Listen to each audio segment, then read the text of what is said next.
Back, and now we want to talk about how do plates slide past each other. So in our previous segments we talked about divergence, where the plates move away from each other. We talked about convergence, where the plates go together. And now we want to talk about a transform plate boundary, where they're moving past each other. So an example of a transform boundary is going to be in the western coast of the United States, along the San Andreas Fault. So you can see in that picture that North America is moving in this direction, and then you see that the Pacific plate, which is right next to it, is moving in this direction. And then what happens is that these plates, they get hung up on each other, so that they get stuck, and then all of a sudden they will slip. And when they slip, that's what's going to generate the terrific earthquakes that they have in Southern California. You'll notice also the Gulf of Baja down there, and you can that peninsula that is off to the west there used to be part of North America. But what's happened is that this fault line has eaten in between those two plates, and then water has filled it in, so that you have the Gulf of Baja down there. Okay, now the question is, well, what would cause these plates to move past each other like this? And so it's a way of relieving stress. So let's take a look at this. The first picture there is a divergent boundary, to where you have a divergent boundary up here, where this plate wants to go this way, and then this plate wants to go this way. So it's diverging.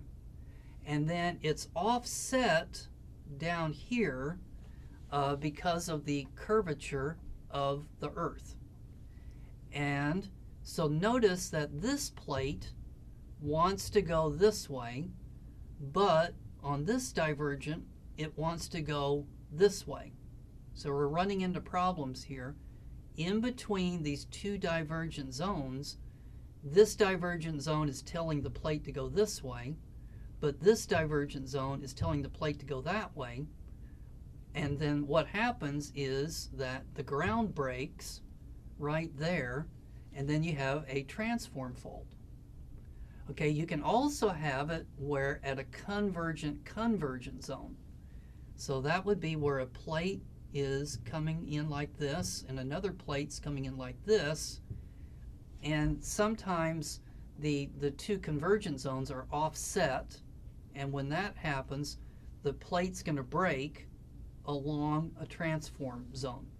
You can even have a place where a divergent zone is being connected to a convergent zone by one of these fault lines. So you have all sorts of different kinds of transform boundaries where one plate is sliding past another plate. Also, another interesting thing is that sometimes plate boundaries come together in a triple junction. So that, for example, if you've got a continent, so here's a continent up here, and let's pretend that that continent is going to break apart. Well, let's say that right here there's a lot of heat that's coming up, and right here is another place where you got a lot of heat coming up, and right here you have another place where heat's coming up. Well, it's going to break the ground into kind of like a triangle. So it's going to break and break and break like that. So if you ever take a cracker and you put it on a table and then take your finger and poke the middle of the cracker, most of the time it doesn't break into two pieces of cracker. Normally it breaks into three pieces of cracker.